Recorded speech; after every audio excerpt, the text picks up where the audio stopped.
These days, I'm basically an online publisher. I own some content sites and been building them up over the years. And that's really my focus. Fatsack is kind of a fun thing I do where I just blog about what I'm doing. It's kind of a business blog. But my other sites, I think there's about 9 right now. I focus only on about 4 or 5. It's 9's tough.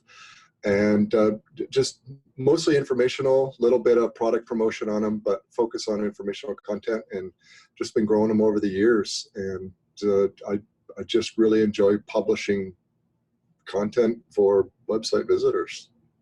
Awesome. And you're a recovering lawyer, I guess, right? Yeah, that about sums it up. Yeah, I practiced law for a number of years. And this is back when websites for small business were just getting off the ground. And so I was with a small firm and needed a site. So I got a site built, and I didn't build it. I had no clue. I didn't know any of this stuff, and hired a company who did it. Fortunately, I hired a really good company, and they actually suggested blogging, which was really novel at the time.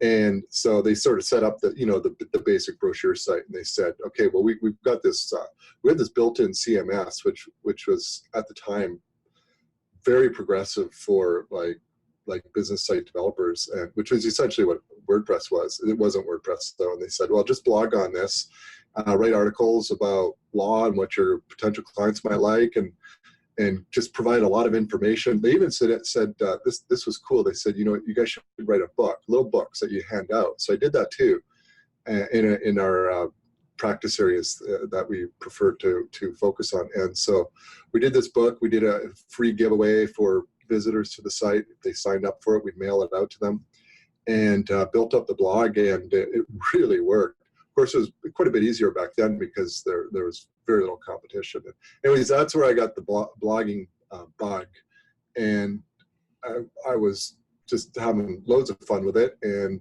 went off into a different niche just for fun after that, just to see what it would do. And well, here I am today. Awesome. Very cool. And let's get into some of these topics. So you have quite a few websites, you have a portfolio, and you're getting a huge number of visitors per month. And you can share that number in a second, but you also claim that you're bad at SEO. So can you explain how you get so much traffic, yet you maybe don't feel like your skills are very good in the SEO area? Yeah, right. No, it's actually true. This thought came to me because I got a buddy who is part of an SEO agency, and I bounce questions off him. He's really nice. He helps me out. But I mean, this guy knows SEO, and he's got a partner, and he knows SEO, the technical stuff, the offsite stuff. They know it inside out. And I'm asking him these really simple questions, and I'm thinking to myself, like, I should really know this stuff by now, right? It's been 10 years. I should know this stuff, and like this is like SEO 101, but I don't know it. And so I sort of chuckled to myself. It's like, well, here I am, this publisher online, and my biggest traffic source is Google search, and I don't know the answers to these questions. And so it occurred to me, wow, so anyways, I have, I don't know, any given month, it ranges from between 1 and 1.3, 1.4 million visitors a month across my sites, most of them to one really big site, and then sprinkled across the others. And so it occurred to me, I've managed to do this without really knowing SEO. And like, I don't do SEO for clients. I'm not interested in it. And so the reason I say I don't really know SEO is, well, first off, I don't really do any offsite stuff. Now, I know about it, okay? I know enough that I could probably do a lot of damage to my site. So I don't build links. I don't do a lot of promotion. Maybe Fatsack is probably the most promotion I do, which is, I know folks like you, and we chat and stuff, but it's not really like out to just outright promote. But with my niche sites, none of that. And so I don't do any of the offsite stuff except for the usual automated blast SEO channels, which is almost not even worth it. And then with the on-site technical stuff, like, I have Search Console set up, but I never dig in. The only real reason I do that is because SEO said it's a good thing to do with a sitemap submitted. That makes sense to me, so I get that. Fortunately, there are tools to do all this stuff. I couldn't create a sitemap if I had to. I wouldn't even know how to do that. I rely on the Yoast plugin. And like on-site stuff in terms of like keyword density and link text to put in and all of these technical factors that SEOs talk about, I know nothing about. I don't read about it. I'm not interested in it. So what I do is I don't fashion myself as like a niche site SEO person or any of that. I really just fashion myself as an online publisher. And I've been using that term more and more. It's a little bit different, I think, in my mind than a blogger. I think a blog is, I mean, it's really interchangeable, but a blog is really sort of almost like a more of a personal style, like Fat Socks. Like I kind of blog about what am I doing this week sort of thing. Whereas a online publisher is more like what your online magazine type site. It could be a news site, it could be an evergreen content site. And really, I'm just a publisher providing content. And the hope is that the content's good enough that it will get traffic via Google. And that's all I do. And the most SEO I really do is I pay attention to what's working. And then I'm like, oh, okay, well, these topics are working on these sites. So I do more of them related, whether it's a type of article that seems to be working. And by that, I mean like an article concept, right? Like product reviews, that's a type of article. We're all fairly familiar with that. Or a tutorial type article, that's an article concept. Or maybe it's topical. You know, I tend to enter really broad, large niches where there's many sub niches within.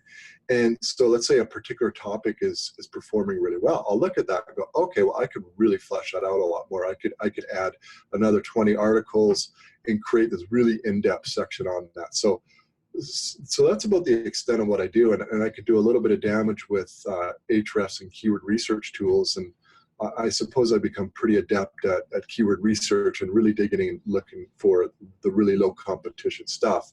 But that's about the extent of it. So, you know, if you asked any SEO, if I had a 5-minute conversation with them, especially one who knows what they're doing, they would say, well, you don't really know that much. And I would 100% agree with that. I'm okay with that. And I think the point is you don't need to be like an SEO expert to become a reasonably successful online publisher. I focus on the publishing, not on the SEO.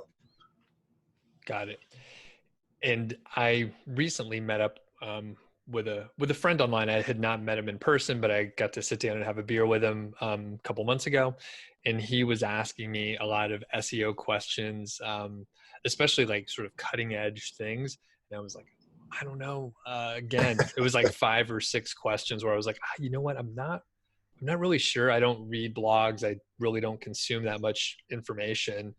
I usually just do the same boring stuff, the things that I'm good enough at. And I think that's what you're saying too. It's like, you know how to do the publishing, you know how to find content that people like, and you're not like bogged down with the things that you're probably not too interested in learning about, right? Yeah, that's exactly it. And you brought up an interesting point about not reading a whole lot. That's kind of ironic given that you publish a lot of really terrific content in this sphere. I really like it. But the reason I like yours, and this is a point, is that I'm actually fairly judicious about what I read in terms of like business books, which I generally typically avoid altogether. But in terms of blogs and email lists and so forth, and I really seek out and will restrict my reading to the content that aligns with my current strategy, because I don't want to get distracted. I can get distracted like literally with one email, and it's happened. It's like, oh wow, I'm getting great results with this, and it's something totally different than what I'm doing. I know nothing about it yet. What I do is I actually go and I've wasted literally weeks going down some rabbit hole unrelated to what I'm doing. And it's akin to starting over, which is ridiculous because I should just stick with what I'm doing. So I now I've made a decision. I read blogs and email lists that are talking about what I'm currently doing. And if they're focused, it's not that their stuff doesn't work or that I got a problem with it. It's just, it helps me focus to just stick with reading the people doing the similar stuff to me.